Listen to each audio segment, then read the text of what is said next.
On t'a programmé pour te sentir coupable dès que tu ne fais rien. Si ton agenda est vide, tu te sens inutile. Si tu ralentis, tu as l'impression de rater ta vie.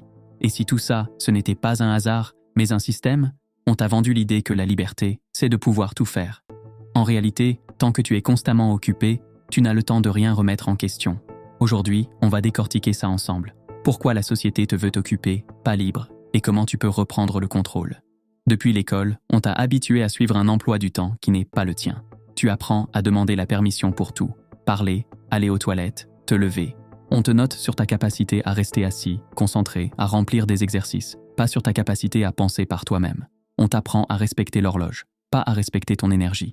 Plus tard, dans le travail, c'est la même chose, mais avec un salaire en récompense. Tu passes d'un carnet de correspondance à un contrat de travail, d'un bulletin de notes à un entretien annuel. Le message reste identique. Ta valeur dépend de ce que tu accomplis dans le temps qu'on t'impose. On ne t'a pas élevé pour être libre. On t'a formaté pour être occupé. Aujourd'hui, on glorifie la productivité comme une religion moderne.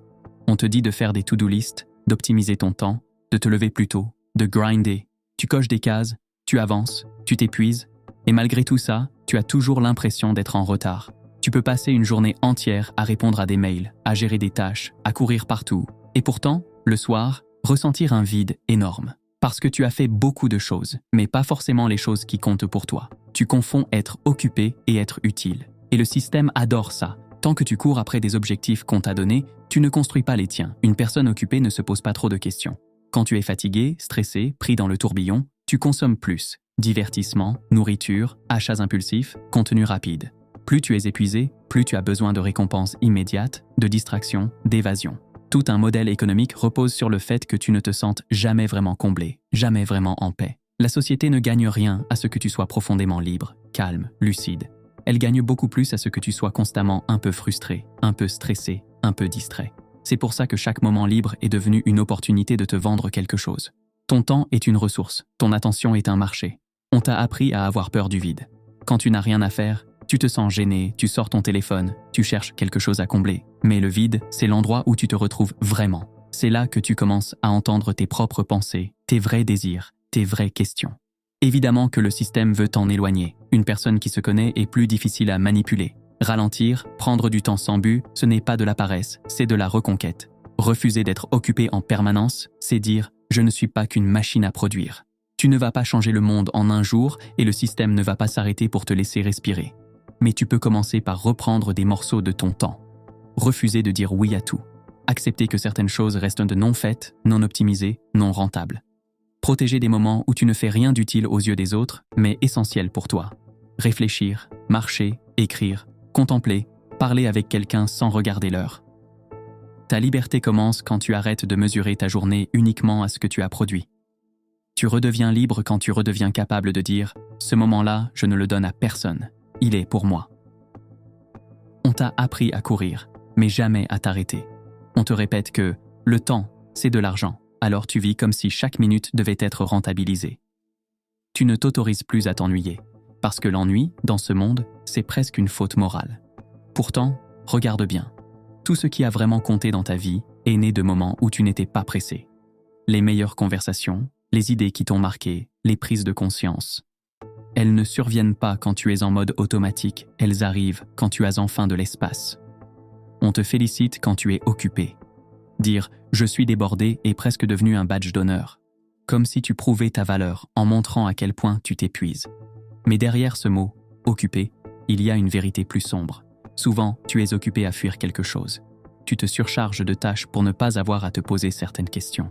Est-ce que cette vie me ressemble vraiment? Est-ce que je suis aligné avec ce que je fais? Tant que tu remplis tes journées, tu peux éviter ces questions-là. Et le système, lui, préfère que tu les évites. Regarde la manière dont ton attention est capturée. Tu ne peux plus simplement attendre dans une file, t'asseoir dans un bus, marcher dans la rue. Chaque micro-moment devient une occasion de scroller. Ce n'est pas un accident, c'est un modèle. Plus ton attention est fragmentée, moins tu as de continuité intérieure. Tu passes d'un contenu à un autre, d'un avis à un autre, d'une émotion à une autre. Tu réagis à tout, tu ne choisis presque plus rien. Et plus tu réagis, plus tu t'éloignes de toi. À la fin, tu ne sais même plus ce que tu penses réellement. Tu sais seulement ce que tu ressens sur le moment. On te parle de libre choix. Mais combien de choix fais-tu vraiment en pleine conscience? Tu choisis ce que l'algorithme t'a proposé. Tu achètes ce que la publicité a préparé pour toi. Tu adoptes des opinions toutes faites, des indignations prêtes à l'emploi, des rêves préfabriqués. Tu crois décider, mais on a décidé avant toi ce qui allait te tenter, te plaire, te faire réagir. Être occupé, ce n'est pas seulement remplir ton temps, c'est aussi remplir ta tête d'éléments qui ne viennent pas de toi. Et plus ta tête est pleine de bruit, moins il reste de place pour ta propre voix. Le plus ironique, c'est que ce monde qui t'épuise te vend ensuite des solutions pour supporter ce qu'il te fait subir. On te vend des formations pour gérer ton stress, des applications pour optimiser ton sommeil, des coachings pour doper ta productivité. On te casse, puis on te vend des béquilles.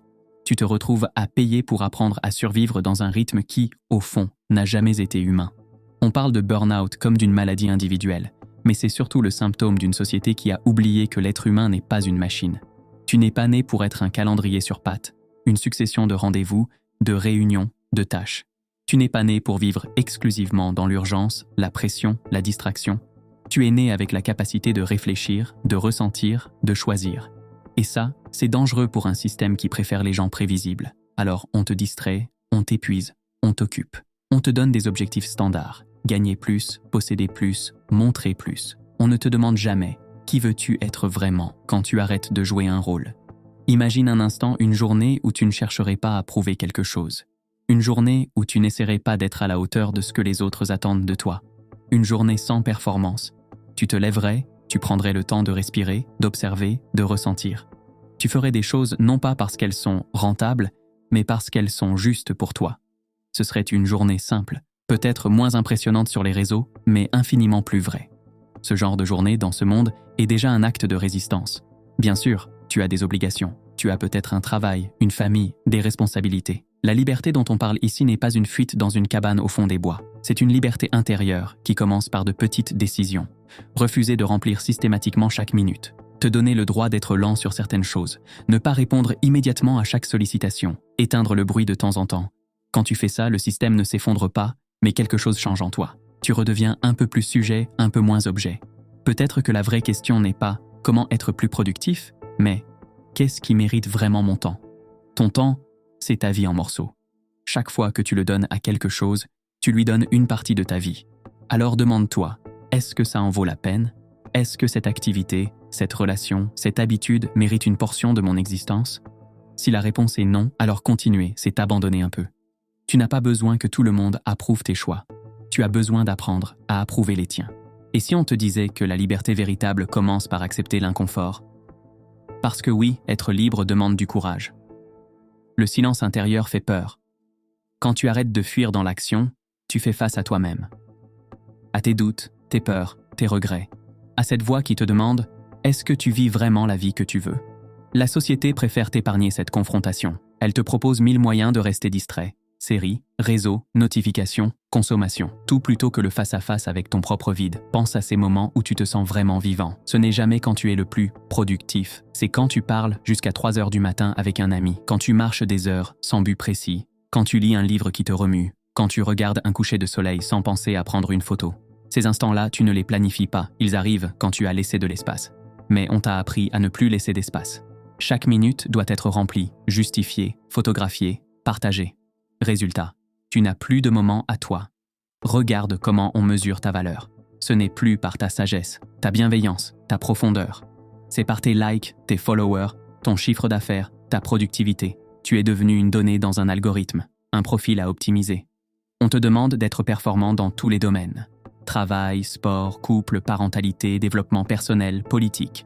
Tu dois tout exceller, tout maîtriser, tout montrer.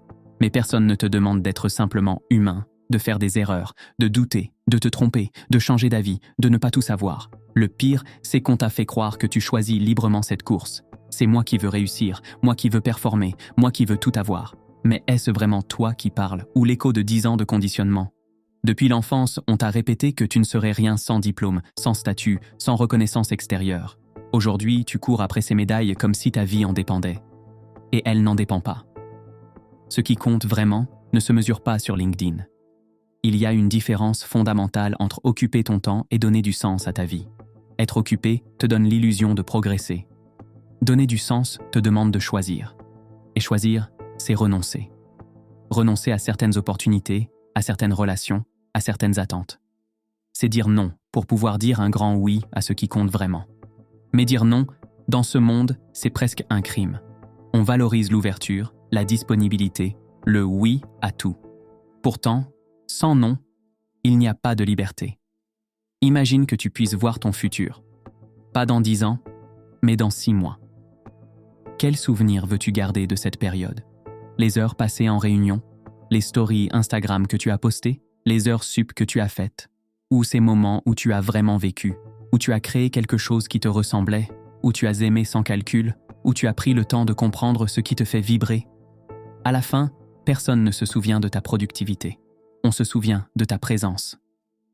Le système a peur des gens qui pensent par eux-mêmes, des gens qui ne consomment pas par défaut, des gens qui ne travaillent pas par peur du chômage, mais par choix conscient, des gens qui savent dire « ça ne me convient plus, je pars ». Une personne libre est imprévisible. Elle ne suit pas les tendances par peur d'être larguée. Elle ne réagit pas à chaque scandale. Elle ne cherche pas l'approbation constante. Elle sait ce qu'elle veut et elle l'obtient à sa manière. Le système préfère 1000 fois un employé stressé mais docile. Mais tu peux commencer petit, aujourd'hui même. Éteins les notifications pendant 1 heure. Non pas pour méditer, mais simplement pour être. Assieds-toi avec un café, sans téléphone, sans objectif. Regarde par la fenêtre. Laisse venir ce qui veut venir. Une idée, une émotion, un souvenir. Ne juge pas, ne classe pas en utile, inutile. Laisse juste être. Ce simple geste dans ce monde est déjà révolutionnaire. Tu reprends possession de ton attention et avec elle, de ta liberté. Et si tu allais plus loin? Pose-toi cette question chaque matin. Si je n'avais qu'une seule chose à faire aujourd'hui, ce serait quoi? Pas ce que tu dois faire, pas ce qu'on attend de toi. Ce que tu veux faire. Ce qui te ferait du bien, qui te ferait grandir, qui te rapprocherait de la personne que tu admires. Peut-être que c'est écrire, lire, marcher, appeler quelqu'un, apprendre quelque chose de nouveau. Peut-être que c'est juste dormir. Mais c'est ton choix. Et ce choix-là, personne ne peut te le voler. La liberté n'est pas un état permanent. C'est une pratique quotidienne. Chaque fois que tu refuses une sollicitation inutile, que tu protèges ton temps, que tu dis non à ce qui ne te ressemble pas, tu votes pour ta liberté. Tu ne vas pas tout changer d'un coup. Tu ne vas pas quitter ton job, rompre tous tes contrats, t'installer dans une yourte. Mais tu peux arrêter de remplir chaque blanc avec du bruit. Tu peux te réserver des îles de silence dans ton océan d'obligations. Et petit à petit, ces îles deviendront ton refuge. Imagine un instant. Tu termines cette vidéo, tu te lèves de ta chaise. Tu respires profondément. Tu sens quelque part au fond de toi que quelque chose a bougé. Pas une révolution spectaculaire, juste un petit déclic. Cette sensation que tu mérites mieux que de courir sans fin. Que tu mérites du temps pour toi, pour réfléchir, pour être. Si cette vidéo t'a parlé, ne la laisse pas juste défiler dans l'algorithme. Fais un petit geste simple. Laisse un commentaire avec une phrase qui t'a marqué. Qu'est-ce qui a résonné en toi? Une idée? Une image? Une question qui te trotte dans la tête? Écrire ça, c'est déjà reprendre un peu de pouvoir sur tes pensées. Ensuite, un défi bienveillant pour aujourd'hui. Prends 15 minutes, rien que pour toi. Pas de téléphone, pas d'objectif précis. Tu t'assieds, tu regardes par la fenêtre, tu respires, tu écris 3 lignes sur ce que tu ressens. C'est tout. 15 minutes. Demain, tu me diras comment ça s'est passé en commentaire. Si tu veux aller plus loin ensemble, abonne-toi et active-la. La semaine prochaine, on parlera de comment dire non sans culpabiliser. Parce que dire non, c'est le premier pas vers ta liberté. Tu n'es pas seul dans cette prise de conscience. Des milliers de personnes regardent cette vidéo et se posent les mêmes questions que toi. On est une communauté qui refuse de vivre en pilote automatique. Merci d'être là.